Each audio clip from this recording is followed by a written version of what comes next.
Buenas noches, profe. Hola, hola Carolina. Em, Bien, sí, les estaba, justamente estaba buscando y me dio el pie también lo que dice Adolfo, para que vean un poco cómo se hacen las actas de los distintos órganos de la sociedad. Eh, Porque así, bueno, como yo les digo, hay las asambleas, eh, son las reuniones de los accionistas en la sociedad anónima. De esas reuniones hay que hacer físicamente o en forma virtual, ahora ya se permite, eh, tiene que tener un acta, o sea, tiene que tener algún documento que transcriba qué es lo que pasó en esa reunión, si se tomó algún tipo de decisión, quiénes estaban presentes, y eso generalmente, el conjunto de todas las actas, se hace lo que se llama un libro de actas, ¿sí? Que eh, tradicionalmente es un libro bastante grande que se lleva a hacer un trámite en el registro que se le dice rubricar los libros, que básicamente lo que hacen es sellar todas las hojas y poner un sello con una certificación al final. Eh,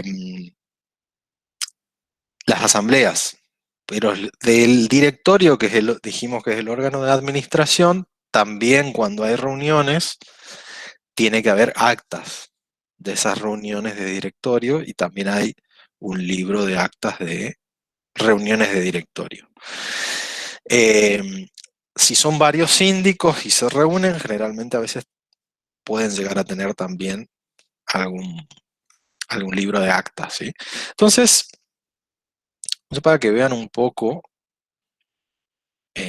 cómo es más o menos qué se ponen en esas actas, busqué ya, admito, busqué una sociedad que tiene todas sus publicaciones en internet, que en este caso se llama GPAT Compañía Financiera, ¿sí? Hasta ahí pareciera cualquier tipo de sociedad. Sí, no sabemos si es una sociedad. Se dedica específicamente a otorgar créditos, ¿sí? Con garantía prendaria o hipotecaria. Si vemos en la parte institucional,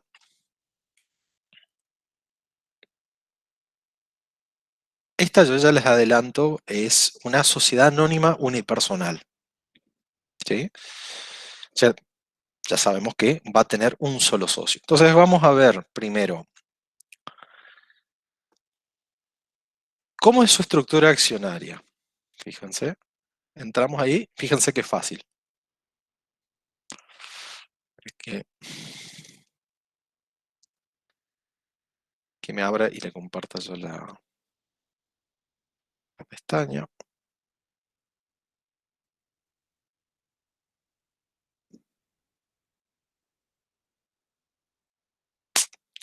Ajá, y ahora no quiere aparecer.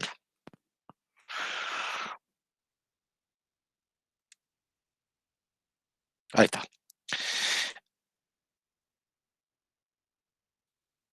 Fíjense qué fácil.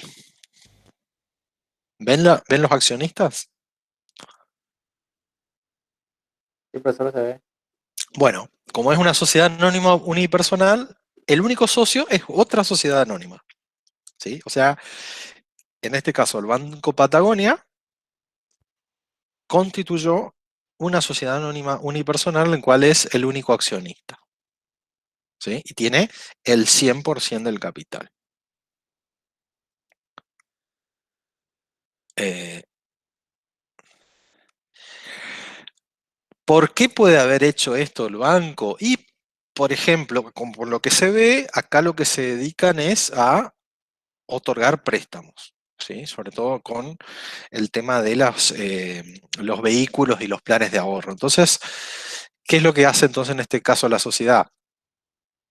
Quita esa parte de su organización y lo pone en cabeza de otra persona jurídica. Entonces, cualquier inconveniente que tenga, supónganse que no tenga una buena gestión y supongamos que tengan muchas pérdidas, la que va a sufrir las consecuencias es esta sociedad anónima unipersonal. Y el resto del banco, que es esa sociedad que constituyó, no va a ser afectada por esto, en principio. Entonces, es una forma, digamos, de quitarse riesgos de encima. Ahora vamos a ver, eh, por ejemplo, las autoridades. ¿Sí? Me dice, bueno, que lo primero que me habla es el directorio.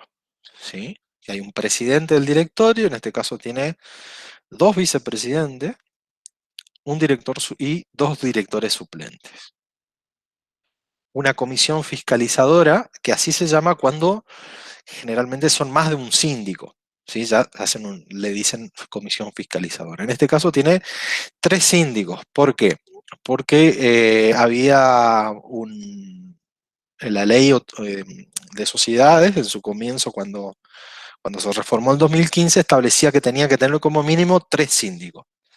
Luego pareció un poco excesivo y ahora con uno es suficiente, pero en esa época se pedían tres. Entonces, esta sociedad tiene tres síndicos y sus suplentes. Entonces, ven toda la cantidad de personas y pareciera que la unipersonal es que estaba una persona sola, pero hay toda una serie de autoridades detrás. Eso para que vean más o menos cómo se constituye los órganos de esta sociedad. Y en información pública, fíjense que vemos actas de asamblea, actas de comisión fiscalizadora, o sea, de las reuniones que hacen los síndicos, y actas de directorio. ¿Sí? De todo eso se hacen actas. Y acá tenemos para ver, se pueden ver las convocatorias que se publican y se puede ver también las actas, o sea, qué reunión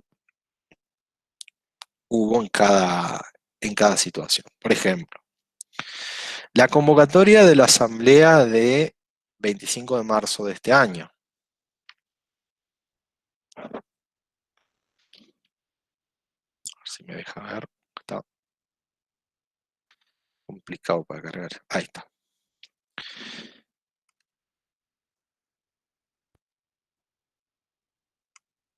Esta, por ejemplo, es una convocatoria de asamblea, que eso, de acuerdo a lo que vieron con el doctor Gamarra Moro, esta es la forma en que se convoca. ¿Sí? Entonces, esto es lo que se publica en el boletín oficial y en algunos casos también en los diarios. ¿Sí? Que, fíjense, esta es la sociedad unipersonal, convoca a Asamblea General Ordinaria y Extraordinaria, hizo las dos juntas, a realizarse, esta fue el 14 de abril. ¿Sí? Y que en este caso iba a ser a distancia por medios digitales. Luego se pone lo que habíamos dicho nosotros, que es el orden del día, que es qué es lo que se va a tratar. Dice todo, la consideración de los estados financieros, la gestión de los miembros del directorio, cómo va a ser el tema de la remuneración, ¿sí? Y firma debajo el presidente del directorio. ¿Sí? Esta es la convocatoria.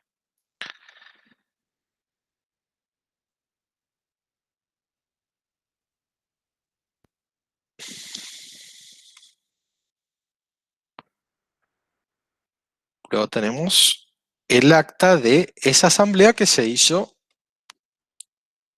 como bien decía ahí, el 14 de abril. ¿Sí? Que eso lo vamos a ir viendo con la ley. ¿Sí? Bueno, nosotros tenemos, por un lado, que convocarla, ¿sí? Tenemos requisitos de convocatoria. Tenemos que llamar a asamblea general ordinaria o extraordinaria, según la que se trate. Tenemos que convocar, o sea, tenemos que hacer público para que no solo los accionistas, sino por ahí los síndicos y cualquier otro interesado pueda, digamos, participar de la asamblea. Una vez que la convocamos, está la cuestión de, bueno, cuando es ese día, ¿cómo procedemos? Habíamos visto un video en la clase pasada, eh, que yo ya les había adelantado un poco esto de que primero teníamos que ver si había quórum, ¿sí? ¿Qué habíamos dicho que quería decir esta palabra del quórum? Que es la misma del Congreso, o la legislatura o el Consejo Deliberante, si lo conocen. ¿Qué quiere decir que vemos si hay quórum o no? Si hay la mayoría o la suficiente cantidad o mayor a la mitad de personas para poder iniciar o no. Sí, Para está votar, bien. digamos. Más o menos por ahí. De personas. No, no, está muy bien, está muy bien. Falta nomás una cosa que me parece que la diste por obvia, digamos, de personas que estén presentes. ¿Sí?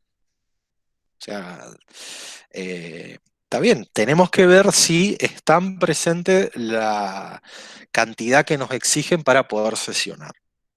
¿Sí? Sí, sí, está muy bien. Es eso lo que hay que ver. La ley de sociedades hace una distinción entre asamblea ordinaria y extraordinaria para el quórum y eh, las distintas convocatorias, ¿sí?, que se han hecho. Entonces dice, primero, se hace una primera convocatoria y si no se alcanza a la cantidad deseada, se convoca una segunda oportunidad, ¿sí?, la asamblea. Entonces, en la primera convocatoria, la asamblea ordinaria dice que requiere accionistas que representen la mayoría de las acciones con derecho a voto. ¿Sí? Mayoría dice, no dice como que me habías dicho, Cristian, creo. Vos me habías dicho que estén presentes Eh, Más de la mitad, por más de la así mitad. decirlo. Bueno, Claro. eso de más de la mitad se le dice mayoría absoluta. ¿Sí?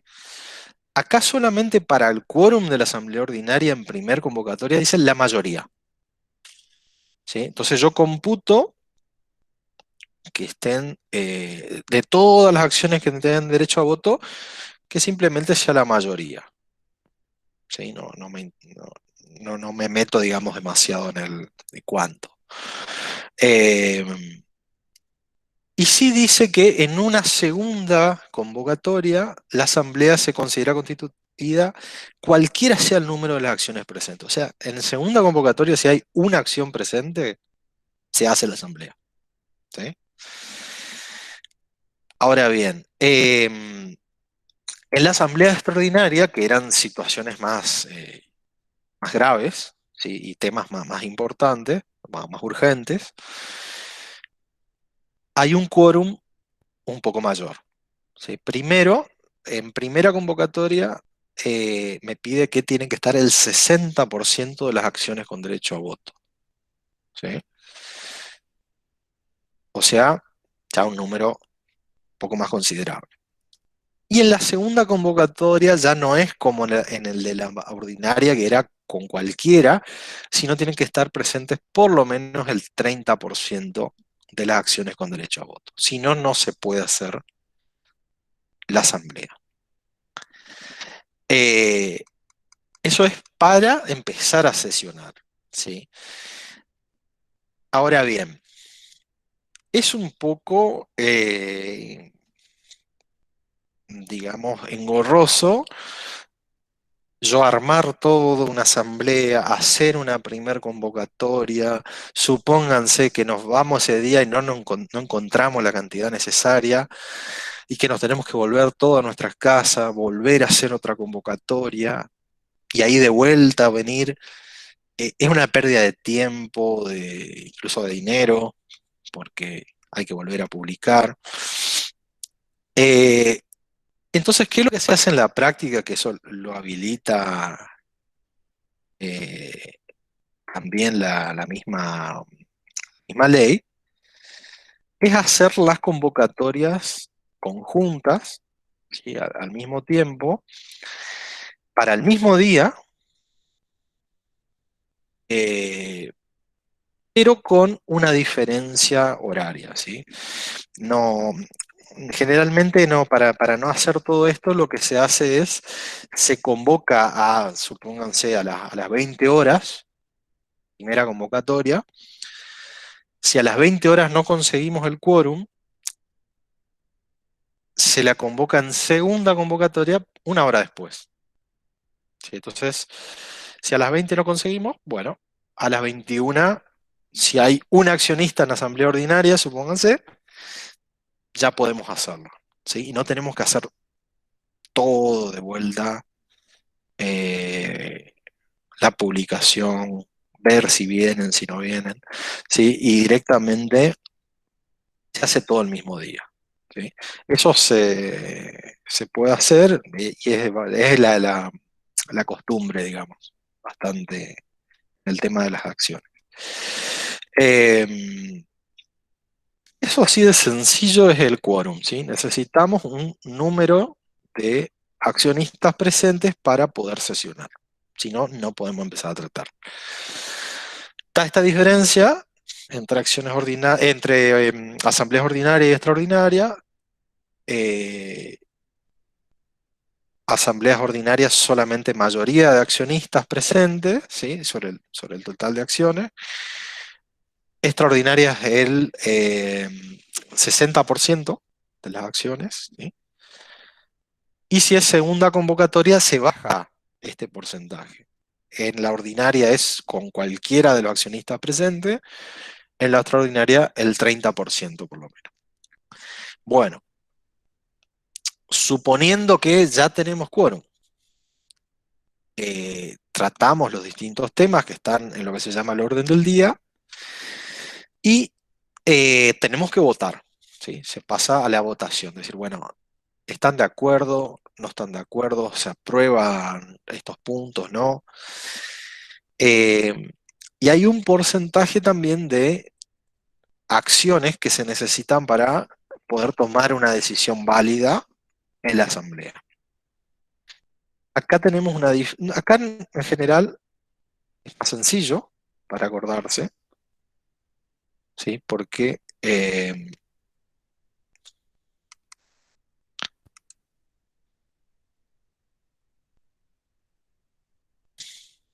esta parte del 243 y 244 que dice mayoría, me dice, para la asamblea ordinaria necesito mayoría absoluta de los votos presentes. O sea, de los que están presentes, más de la mitad, como dijo Cristian.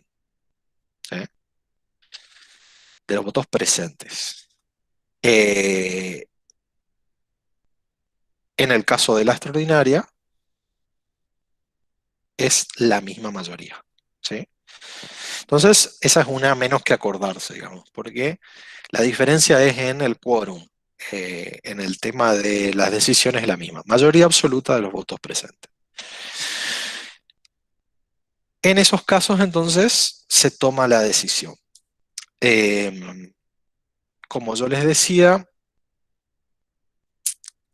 los puntos que se tratan tienen que estar en lo que se llama el orden del día. Y es tan importante ese orden del día que hay un artículo del 246 que dice que, en principio, si tomamos una decisión sobre algo que no está incluido ahí, es nulo.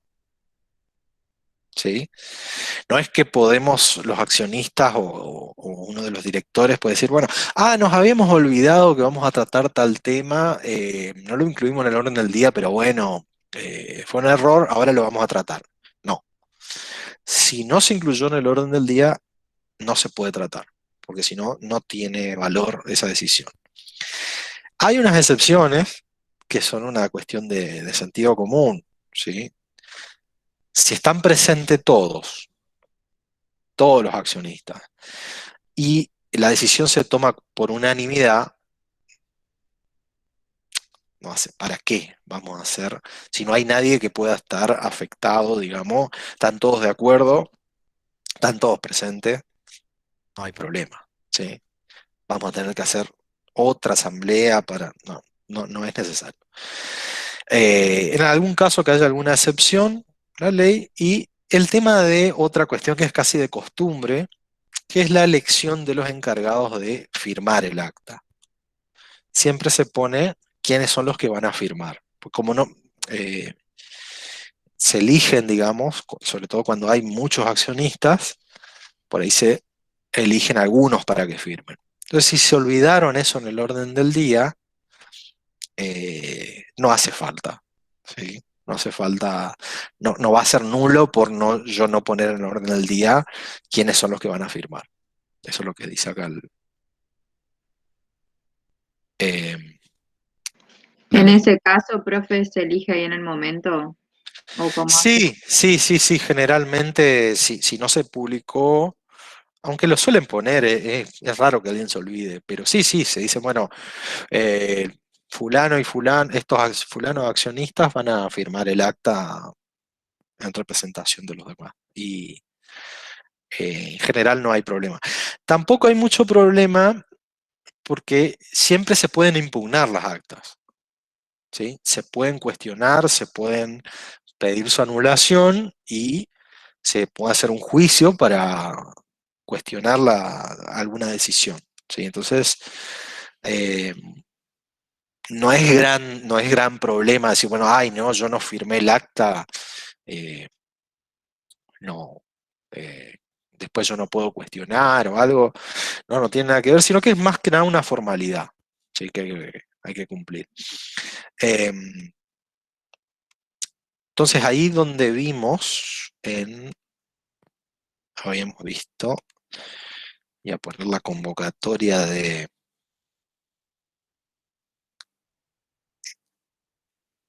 Esta parte es bastante burocrática y medio aburrida, pero bueno, por ahí lo hago que tal vez les interesa ver cómo se hacen en la práctica.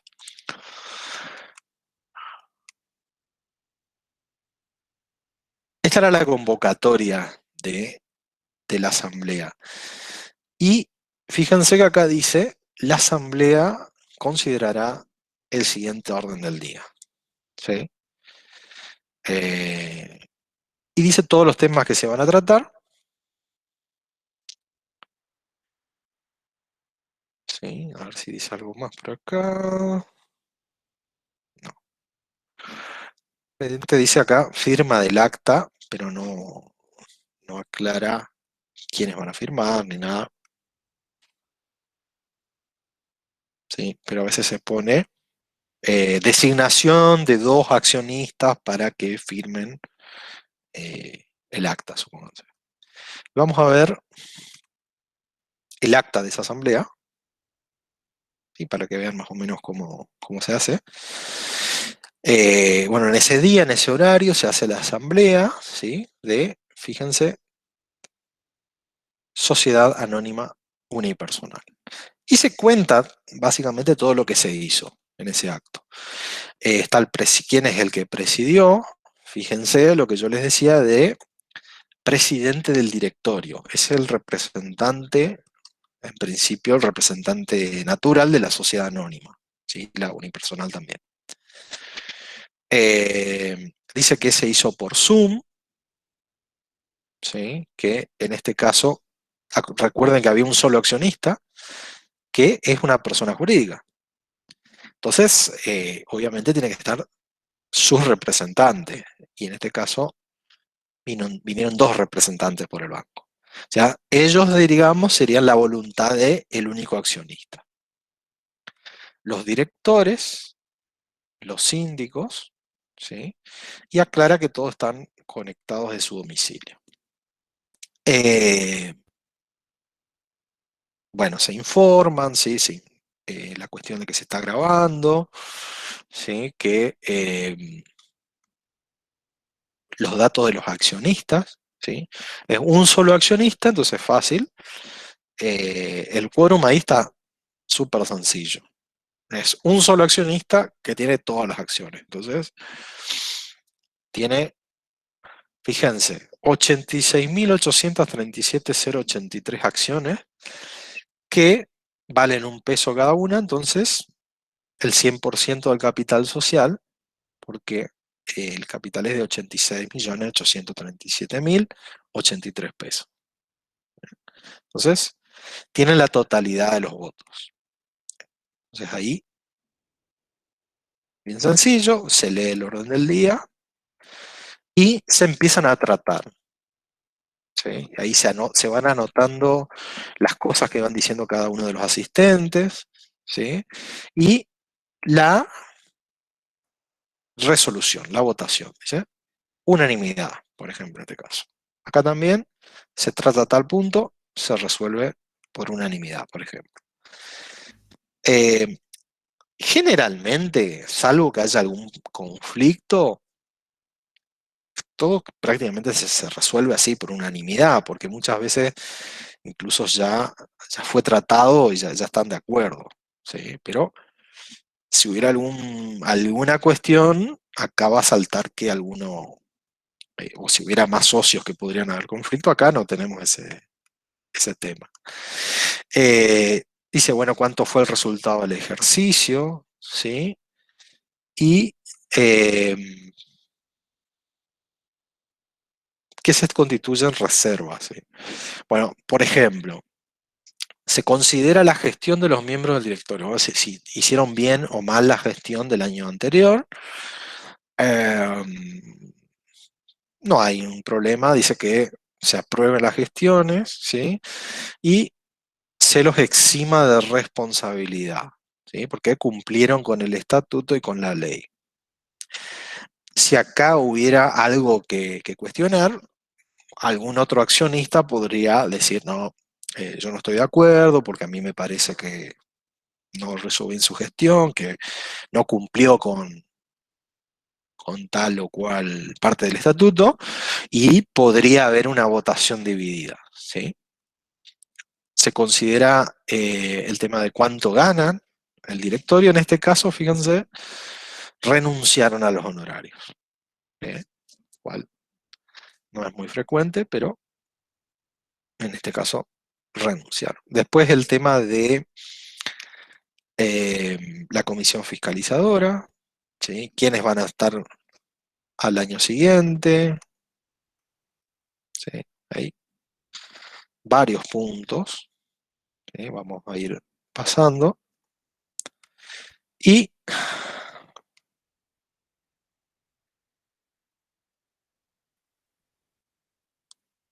finalmente, una de las representantes de los síndicos dice, esta asamblea se hizo conforme a todas las leyes, ¿sí? Y se resuelve por dar por concluida la asamblea. Y firman, en este caso, como son pocas personas, el presidente del directorio, el representante del único accionista y la que es representante del grupo de los síndicos, ¿sí? Esto puede ser, si es una sociedad más sencilla, sí, sin mucha carga económica, puede ser mucho más sencilla el acta de la asamblea, ¿sí? En este caso, estamos hablando de una sociedad unipersonal que está compuesta por un banco. Entonces, eh, por ahí hay varias cosas importantes para tratar. Si no, generalmente las actas son más cortas. ¿Qué les parece? ¿Tienen alguna duda sobre esto? ¿Una pregunta? Eh, ¿Conocen asambleas o han visto un acta alguna vez? ¿O de una asociación? Yo he tenido la posibilidad de ver las actas de asamblea por mi trabajo, digamos. Ajá. ¿Las tuviste, o sea, las viste, las tuviste que consultar? Enten- Y nosotros básicamente cuando nos llevan las actas, Ajá. las enviamos a legales a dictaminar, digamos. Si están bien hechas y eso. Sí, sí, porque depende de eso, digamos, quiénes van a ocupar los cargos, quiénes van a ser los firmantes, más que nada, Claro, para después llamarlo a firmar y demás, ¿no es cierto? Para tomar distintas líneas bueno, de crédito o si van a ser firmantes de la cuenta y demás. está bien. Como es, sí, aparte, algunas son muy importantes porque son la prueba que se tomaron determinadas decisiones. Entonces, por ejemplo, si designamos nuevos miembros del directorio o si nombramos nuevos síndicos, por ejemplo, eh, ¿cómo probamos que fueron nombrados? El acta de la reunión de ese día donde se nombraron las autoridades. ¿Sí? Entonces, supónganse algo que es muy importante para nosotros en los juicios, los abogados.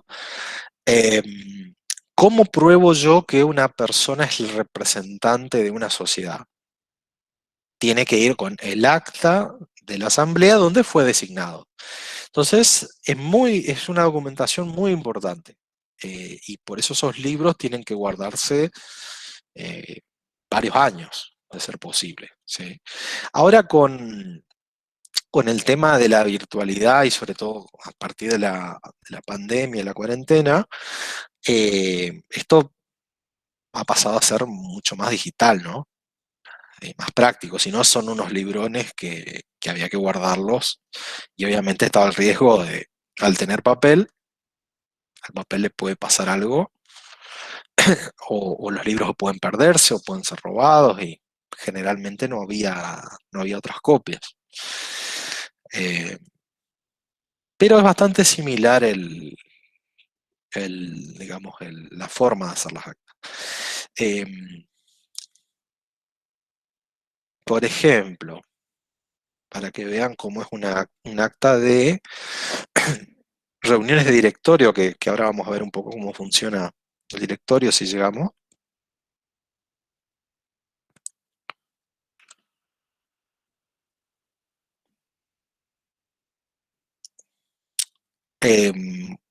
En este caso es también el directorio de la misma sociedad.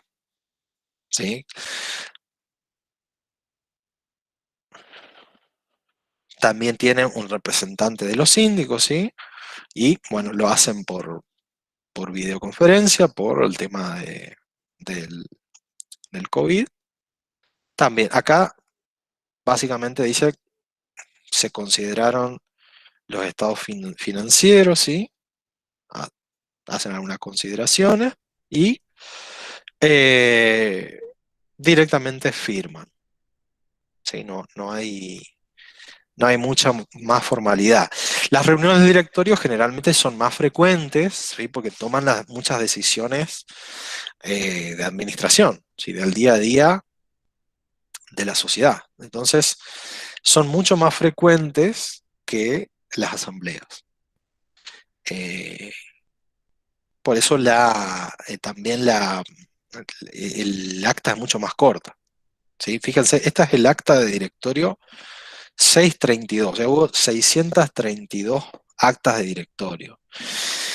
Si yo les digo que por lo menos hay una asamblea ordinaria por año, y extraordinarias no son tan frecuentes, para hacer 632 actas de asamblea, eh, no me alcanza los años de vida, digamos. Pero de directorio sí, si cada 3 meses más o menos están obligadas a reunirse, entonces ahí hay un número más frecuente de actas de directorio. Pero de actas de asamblea por ahí no tantas. ¿Sí? La vida eh, por ahí de una sociedad son menos. Pero bueno, también hay que hacer actas, también hay que hacer libros. Y es parte de la documentación que hay que tener. de la sociedad.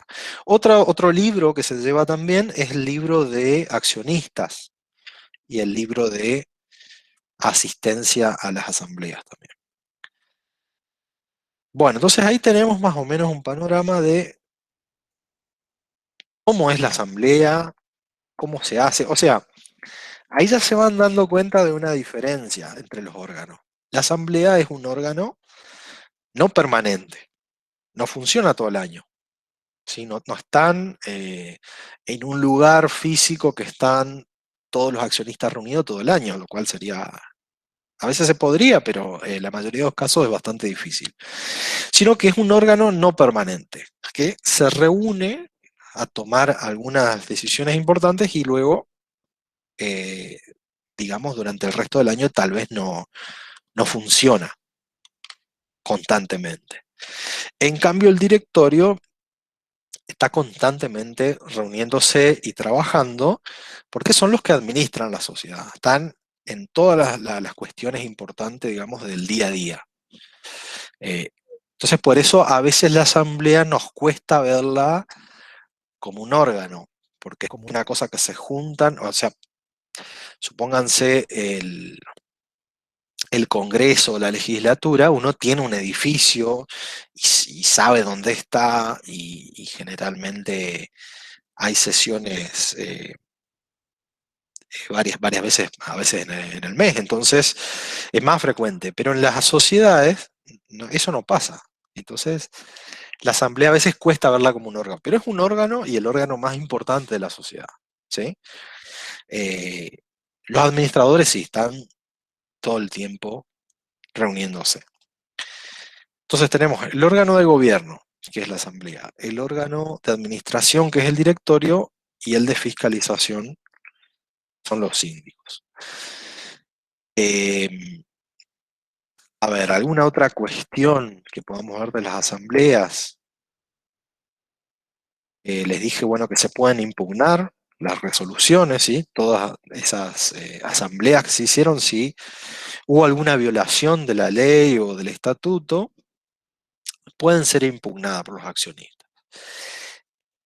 ¿Qué es lo que se pide? Una de las cuestiones es que no sean accionistas, que hayan votado favorablemente, ¿sí?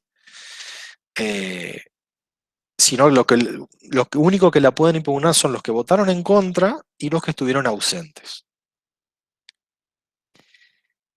¿Por qué les parece que los que votaron a favor no pueden cuestionar esa medida? Porque dieron su voto de fe, ¿o no? Porque hay, disculpa, no te entendí. Porque dieron su voto de fe.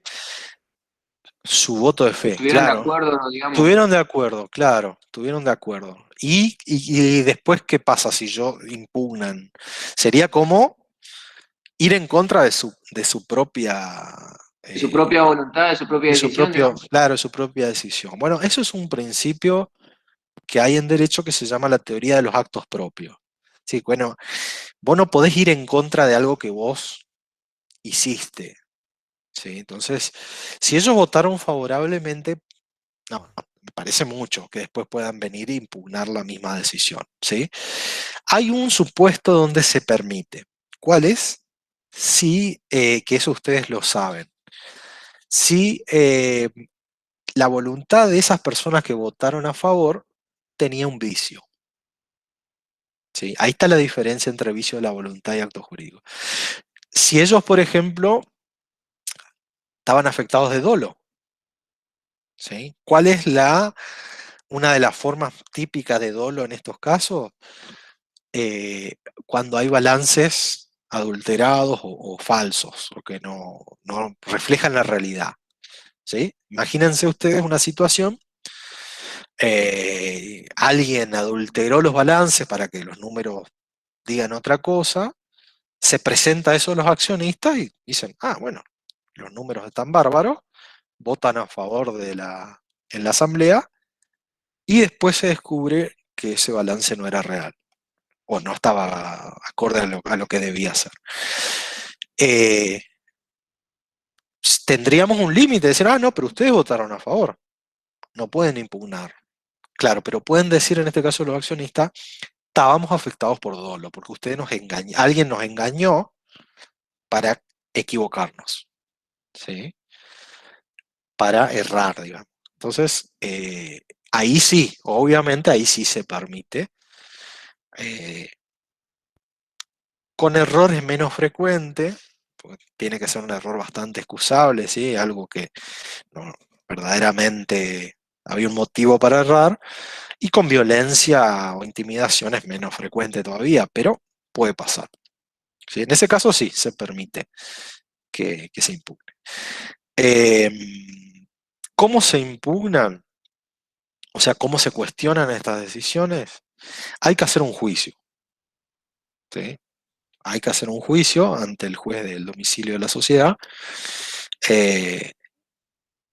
y obviamente la misma sociedad va a ser parte de este juicio, y ahí se va a tomar la decisión, el juez va a tomar la decisión si está bien o mal esa decisión, ¿sí? Y puede llegar a anular la decisión de una asamblea.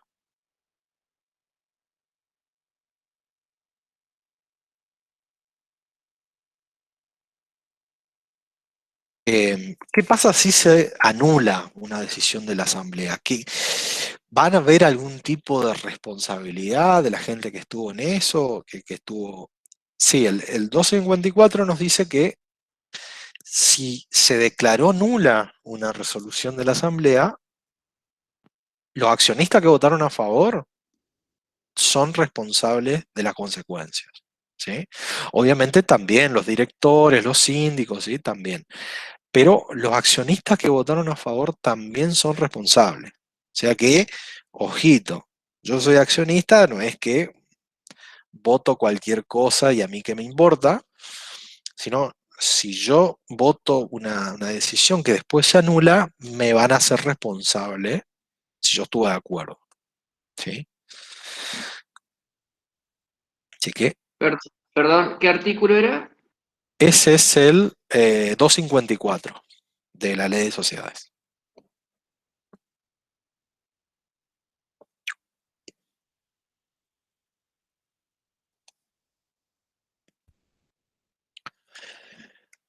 Bueno, esto es sobre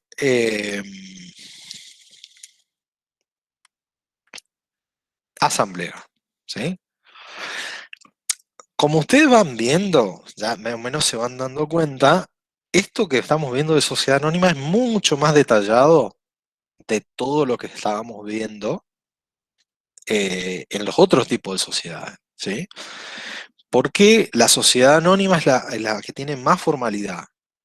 Entonces, muchas de estas cosas se aplican o se utilizan a la hora de ver cómo son las asambleas en otros tipos de sociedades, ¿sí? Muchas de estas reglas, aunque no se aplican a por ejemplo, a la sociedad colectiva, todo esto de cómo se hace el acta, generalmente funciona de la misma forma, ¿sí? Pero la sociedad anónima, como es la más formal, el legislador como que se tomó un tiempo más y unos cuantos artículos más en decir cómo funciona, cómo va a funcionar el funcionamiento, la práctica de cada órgano de la sociedad, ¿sí? Por eso es que hay tanto detalle. Aparte, acuérdense que la sociedad unipersonales tiene que tomar esta forma, entonces todo esto es aplicable también a la sociedad anónima unipersonal.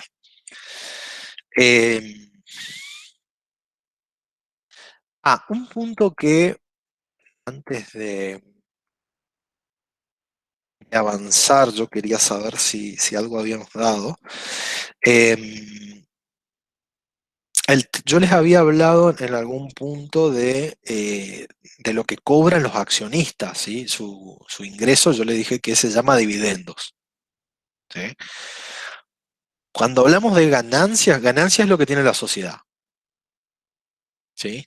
Cuando al final del ejercicio financiero tengo más ingresos que pérdidas, entonces puedo decir que la sociedad tuvo ganancias. Los socios lo que reciben en la sociedad anónima son dividendos, ¿sí? Que yo les había dicho que es una decisión, ¿sí? No es que se cobran todos los meses, que hay que tomar la decisión, la sociedad, la asamblea, de repartir dividendos. Ahora bien, ¿qué qué requisitos hay para distribuir dividendos? O sea, ¿en qué casos está habilitada la sociedad para repartir la ganancia entre los socios? ¿Sí? Y acá hay algunos requisitos, no son muchos, y son medio de sentido común también. Dice el 224 que van a ser lícitos el pago de dividendos solo cuando, primero, tiene que haber ganancias realizadas y líquidas, ¿sí? No, o sea, que tienen que estar líquidas, tienen que ser dinero. No tengo que ganancias, no, bueno, pero ganamos por, eh, se revalorizaron los inmuebles que teníamos, no, tiene que haber ganancias líquidas, ¿sí? Y esas ganancias líquidas tienen que ser, tienen que venir de un balance que esté regularmente hecho y aprobado, ¿sí? Si no, no podemos distribuir dividendos. O sea que acá, ¿qué es lo que me está diciendo? Que si yo tengo un balance que no está bien hecho, ¿sí? O no fue aprobado, no puedo distribuir dividendos, ¿sí? O sea que el balance debe estar certificado por el colegio. Tiene que estar, dice, regularmente confeccionado, o sea, tiene que estar bien hecho. Sí, el colegio, vos decís, de ciencias económicas, el consejo. Exactamente, cuando lo certifican. Claro, claro, como que ellos dan su aval que sí, sí, es parte de los requisitos, sí, calculo. Acá no lo dice, no lo aclara, pero sí, me parece que sí. Y aprobado, ¿sí? Si no, fíjense que lo que me dice, por ejemplo, la segunda parte del artículo, está prohibido distribuir dividendos anticipados, excepto en las sociedades que están en el artículo 299. Entonces, no está muy bien visto el hecho de repartir dividendos en forma anticipada, eso es lo que yo les decía. Es una frecuencia, es algo que se suele hacer, yo les decía, en muchas sociedades es común, pero pueden llegar a cuestionarse porque la ley dice claramente, tengo que tener un balance de ejercicio confeccionado y aprobado, y ahí se toma la decisión. Y esto generalmente es Profesor, una... ¿Sí? disculpe que le interrumpa, por si quiere saber, gol de Argentina. Ah, eso no. Sé que estás viendo el partido, Importante, digamos. usted está dando la clase, me imagino que capaz Así quería que ver el estás partido viendo, y tiene que estar dando la clase. Mínimo confesaste le que estás aviso. viendo, confesaste que estás viendo el partido, digamos. Y no, no tengo problema de confesarlo. Ah, bueno.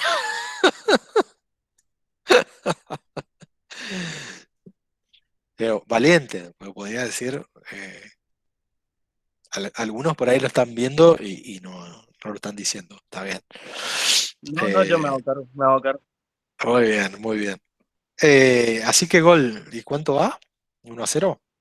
Va 25, sí, 1-0, gol de penal. Nada, le avisaba porque me imagino está dando la clase, capaz quería ver el partido y un bajón. Bueno, gracias por pensar en mí. Bueno, profesor. Qué parado. ¿Y ahora cómo hago para seguir? Ahora ya me hizo pensar en otra cosa. Ahora estoy viendo el partido, cuánto irá. Eh, Así que bueno, eso nomás les aclaro esta distinción entre ganancias y dividendos, porque es muy frecuente decir, eh, o sea, técnicamente decir, bueno, lo que cobran los accionistas son dividendos, ¿sí? Eh, Y vamos a hacer un poco una introducción a lo que es el tema del directorio. A partir del 255 tenemos un capítulo que el título es de la administración y representación, ¿sí? En realidad, muchas veces en sociedades más pequeñas o no tan complejas, suelen estar en la misma persona, ¿sí? Pero son funciones en realidad distintas. Habíamos hablado en un punto que administración tiene que ver con toda la organización interna, ¿sí? Las decisiones técnicas, digamos, de la marcha de la sociedad, de la empresa, y la representación tiene que ver con la vinculación de la persona jurídica sociedad con los terceros, ¿sí? Entonces, acá vamos a ver bien la distinción. El órgano de administración se llama directorio en la sociedad anónima. En otras sociedades se llama, por ejemplo, la SRL se llama gerencia, ¿sí? En otras sociedades a veces no es muy frecuente, pero a veces le dicen gerente, pero muchas veces directamente es administrador. Acá es directorio. Y obviamente puede ser uno o más directores. ¿Quiénes lo van a nombrar a los directores? Como en todas las sociedades, el órgano en principio el órgano de gobierno, que es la asamblea. ¿Sí? La asamblea es la que designa a los administradores y puede removerlos.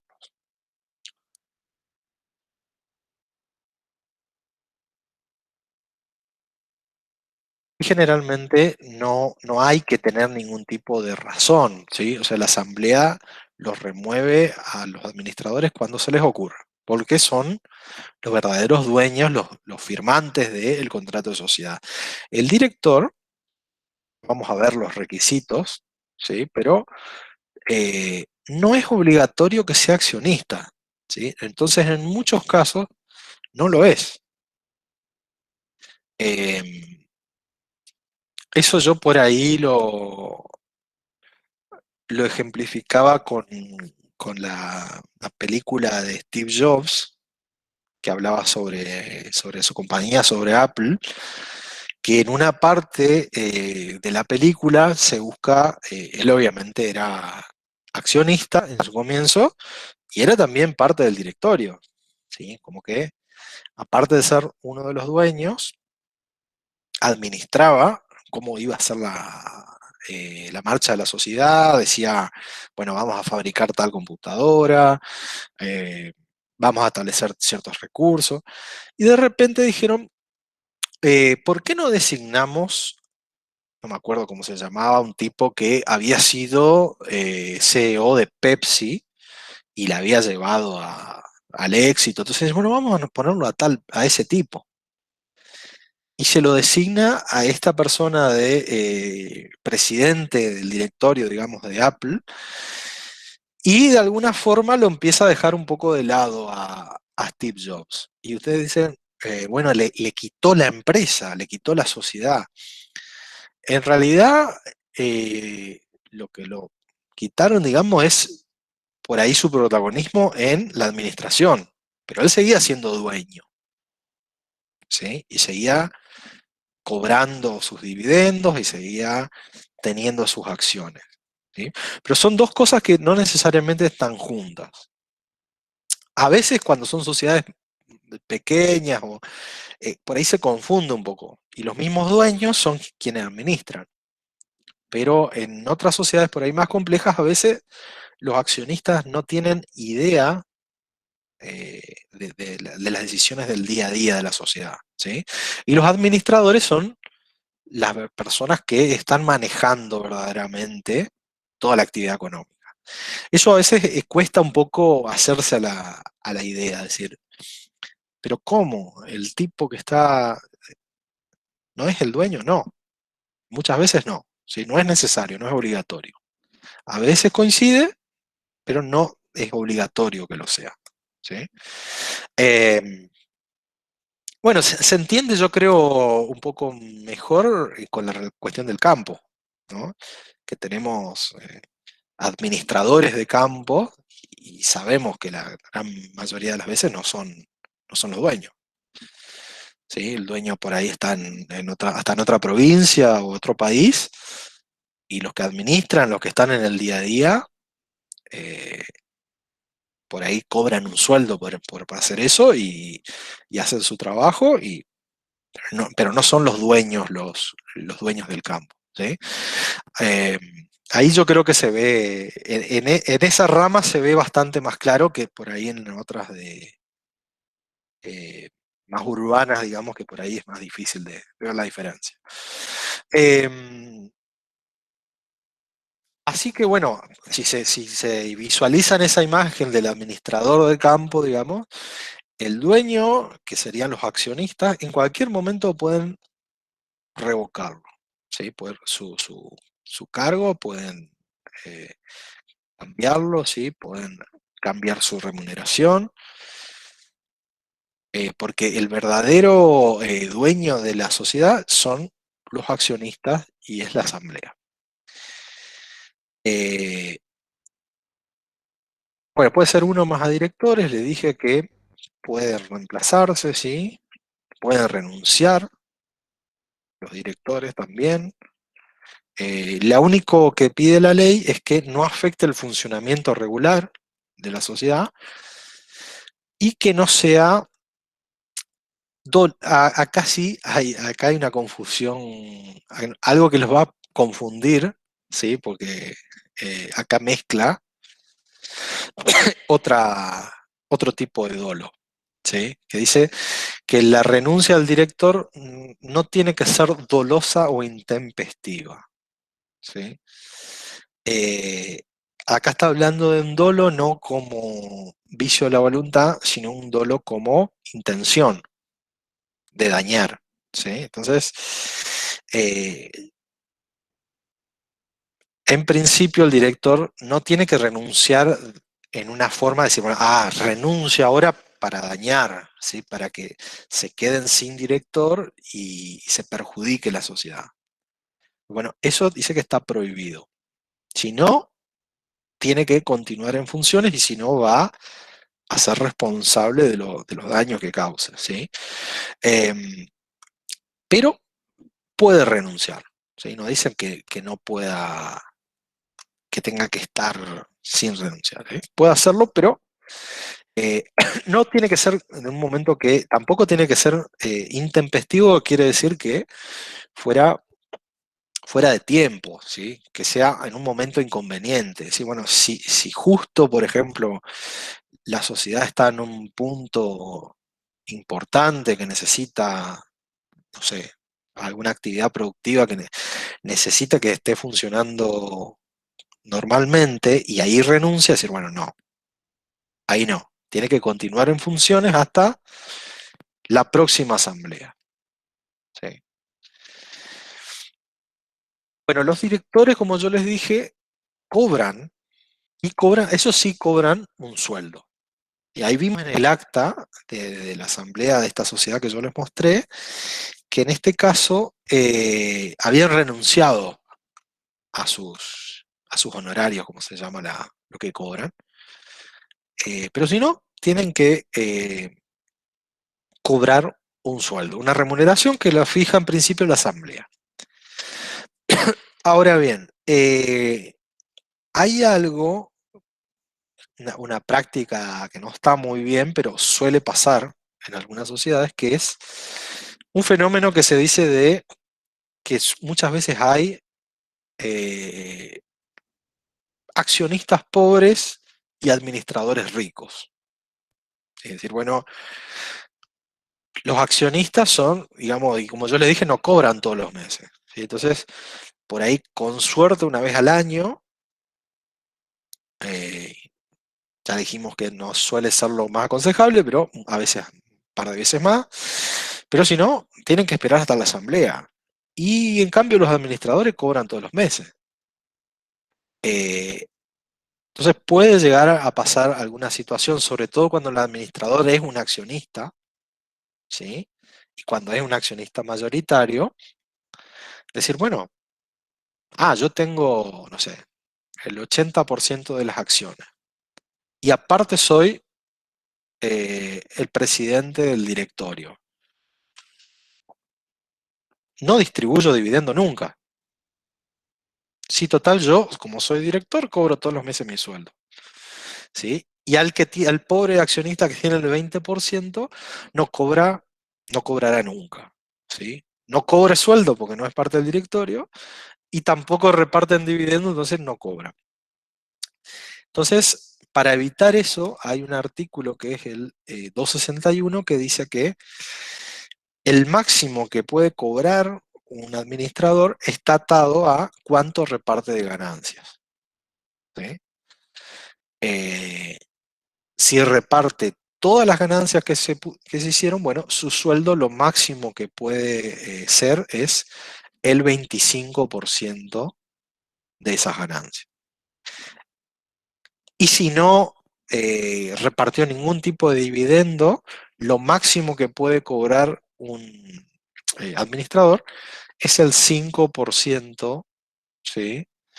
De las ganancias. Entonces, se ata lo que cobra a cuánto realmente distribuyó.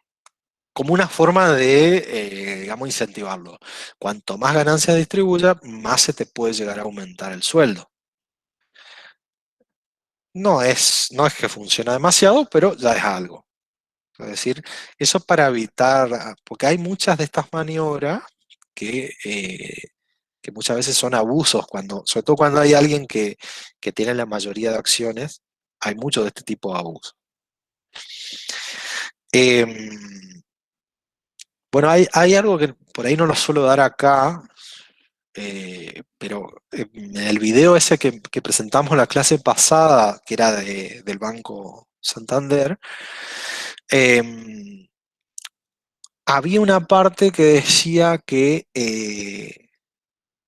generalmente que, bueno, que en las sociedades de responsabilidad limitada, ya sea SRL o SA, no responden los socios más allá de lo que aportaron por las deudas de la sociedad. Y había una partecita que decía, salvo que haya algún ilícito, entonces un juez puede decretar la inoponibilidad de la sociedad. ¿Sí? Esa es es cierto, ¿sí? Cuando yo utilizo la sociedad con otros fines, ¿sí? Que no sean tener una actividad productiva, tener ganancias, repartirlo, sino, por ejemplo, eludir la ley, o por ejemplo, no pagar impuestos, o esconder bienes de alguna persona,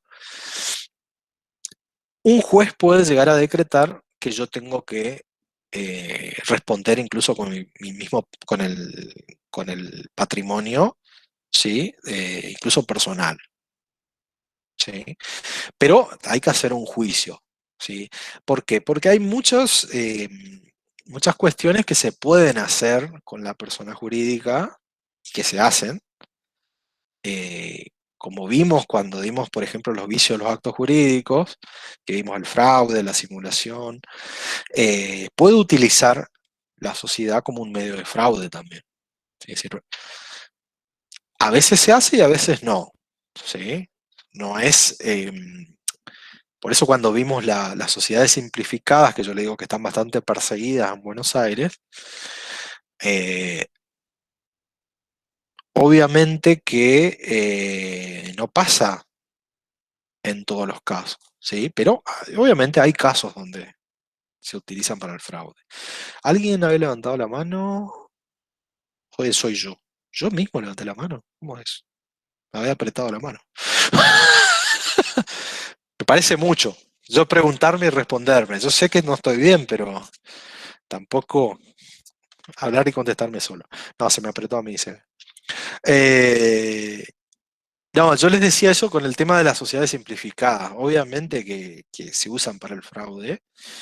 Esta no va a ser una clase igual donde yo les voy a mostrar cómo se utilizan para el fraude, pero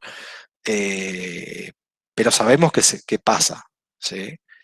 Entonces la idea es, bueno, es una herramienta, ¿sí? Que como todo se puede utilizar para algo bueno. Normalmente la utilizan para evadir o las conforman y después las terminan vendiendo porque ya tienen la sociedad armada, digamos, las terminan comprando hechas. Sí, sí, sí, sí. Sí, hay muchas cuestiones, lo mismo que están toda esta temática de las sociedades offshore, que ahora habían saltado con este tema de los Panama Papers y eso, que, que muchas veces se constituyen para algún, o para no pagar impuestos, o para eludir la acción de la ley o de las Sí, autoridades. o la disfrazan a través de distintas sociedades, cosa de perderle el rastro. También, sí, sí, eso se ve mucho por ahí en las películas eh, ya no me acuerdo dónde hablé las cosas y dónde dije o no, porque por ahí tengo en abogacía o acá, pero yo siempre suelo traer a colación el caso de Cromañón, que ese fue un caso que la parte de sociedades, por lo menos, siempre lo vemos porque ahí se descubrió que en realidad el local comercial el dueño era una sociedad offshore de no sé dónde, de Panamá o de las Islas Vírgenes. Entonces, eh, no es algo tan loco, ¿sí? Eh, Sin ir tan lejos, en Uruguay se constituían montones de sociedades así para escapar, digamos, la acción de las autoridades argentinas. Bueno, sobre el tema este de directorio, lo que más me interesa que sepan, sobre todo, es que es un órgano de administración, ¿sí? Que no necesariamente tienen que ser accionistas, que lo designan la misma asamblea los puede remover, eh, y también fija su remuneración, ¿sí? Y recuerden esto también que como hay reuniones, también tienen su propia acta, sí, su propio libro de acta de, eh, de las reuniones de directorio. Algunas personas que no pueden ser directores, ni si llega a haber algún gerente interno, tampoco pueden serlo.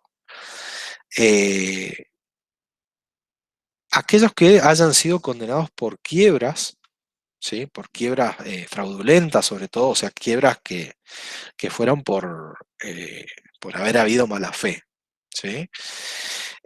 Algunas personas que hayan sido condenadas también, condenadas penalmente, ¿sí? Con inhabilitación de ejercer cargos públicos, condenados por delitos contra la propiedad, ¿sí? Hasta 10 años después de cumplida la condena no pueden ser directores. Y una que también es bastante, esta no es tan, suele pasar, ¿sí? Pero no, que dice los funcionarios de la administración pública que hayan trabajado en algo que se relacione con el objeto de la sociedad, hasta 2 años del cese de sus funciones no pueden ser directores de la sociedad. ¿Para qué es esto? ¿Sí? Supónganse que yo soy ministro de, no sé, X rama de la industria o de la producción, decir, bueno, vamos a poner a vos ministro de la minería. ¿Es para el Ajá. lavado de activos? ¿Cómo? ¿Es para evitar el lavado de activos? Sí puede ser para eso y también para evitar que yo tenga algún tipo de influencia indebida. Puedo decir, bueno, yo directamente, o sea, claro, el tema del lavado de dinero también, pero decir, bueno, ajá, yo soy ministro de esta rama de la industria, favorezco a las empresas mineras, supónganse, ¿sí? Para que hagan buenos negocios, y después yo entro ya no estoy más en el gobierno y entro yo de director de una sociedad minera, ¿sí? Eso pasó, por ejemplo, en Estados Unidos, para no hablar de casos nuestros, en el gobierno de Bush, por ejemplo, ¿sí? El vicepresidente, que era Cheney, que hicieron toda la guerra de Afganistán y de Irak, que eran, como es, no solo el tema del petróleo, sino también las cuestiones de ejército, ¿sí? La necesidad de tener armas y eso. Bueno, Cheney cuando salió del gobierno de Bush, entró en el directorio de una de las sociedades a la que le dieron todos los contratos para fabricar las casas en Irak, para eh, proveerle de armas al ejército. Entonces, claro, el mismo que estaba en el gobierno hizo una guerra para después entrar él como director en una sociedad y cobrar. Entonces, para evitar esas influencias, decir, bueno, directamente, igual, no es un límite muy grande, porque solo 2 años, ¿sí? Entonces, hasta 2 años desde que cesó en esa parte de la administración, no puede entrar en una sociedad que se dedique a lo mismo. Para evitar que trate durante el gobierno de hacer alguna influencia indebida que después él pueda sacar rédito cuando salga de la administración. Bueno, estas son, cuando vimos el tema de incapacidades de derecho, que dijimos, todas las personas tienen capacidad de derecho, pero pueden tener algunas incapacidades particulares. Bueno, estas son algunas, ¿sí? Porque si yo por ejemplo, alguien que lo condenaron por fraude, ¿sí? Y yo quiero ir a ser director de una sociedad, hay un artículo de la ley de sociedades que no me deja, ¿sí? No me deja ser titular de ese derecho. Entonces, es una incapacidad de derecho, puntual, ¿sí? Para este caso, entonces ahí podemos, un ejemplo, digamos. Bueno, vamos a ir terminando. La clase que viene tenemos nosotros el martes, ¿sí? Así que recuerden, sigamos trabajando el tema del plan de negocios, cualquier cosa me consultan si les falta algo, si algo no entienden o si les puedo ayudar en algo. Pero recuerden que el 15, la idea es que ya tengamos todo listo porque yo ese viernes yo ya tengo que tener la lista de quienes aprueban, quién tiene presentado el plan de negocios, quienes aprueban y todo. Así que ya para el 15 vamos a tratar de tenerlo todo listo.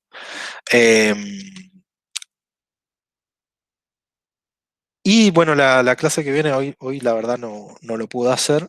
La clase que viene es martes 8. Estamos a tiempo todavía.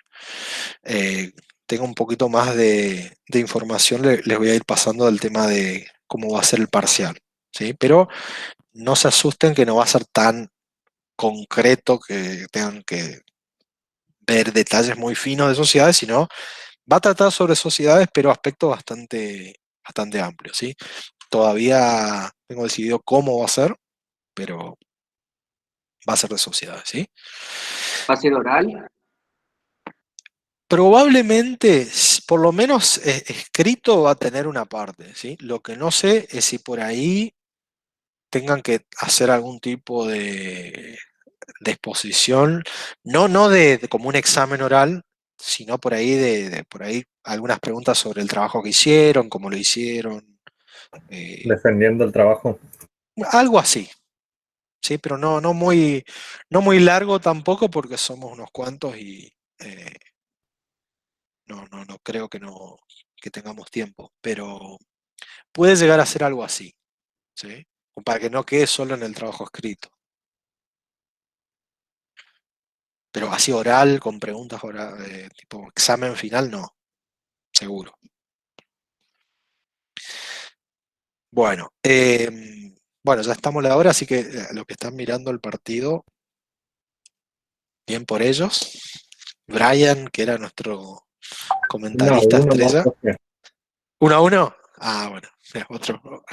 Ahí saltamos, otro que estaba viendo. Está bien. Bueno, chicos, nos vemos el martes entonces. Dale, profe. Bueno, doctor, Bueno, profe, hasta el martes. Hasta el martes. No, profe, buen fin de...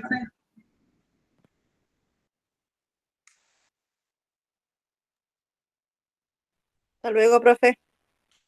Chao, chao.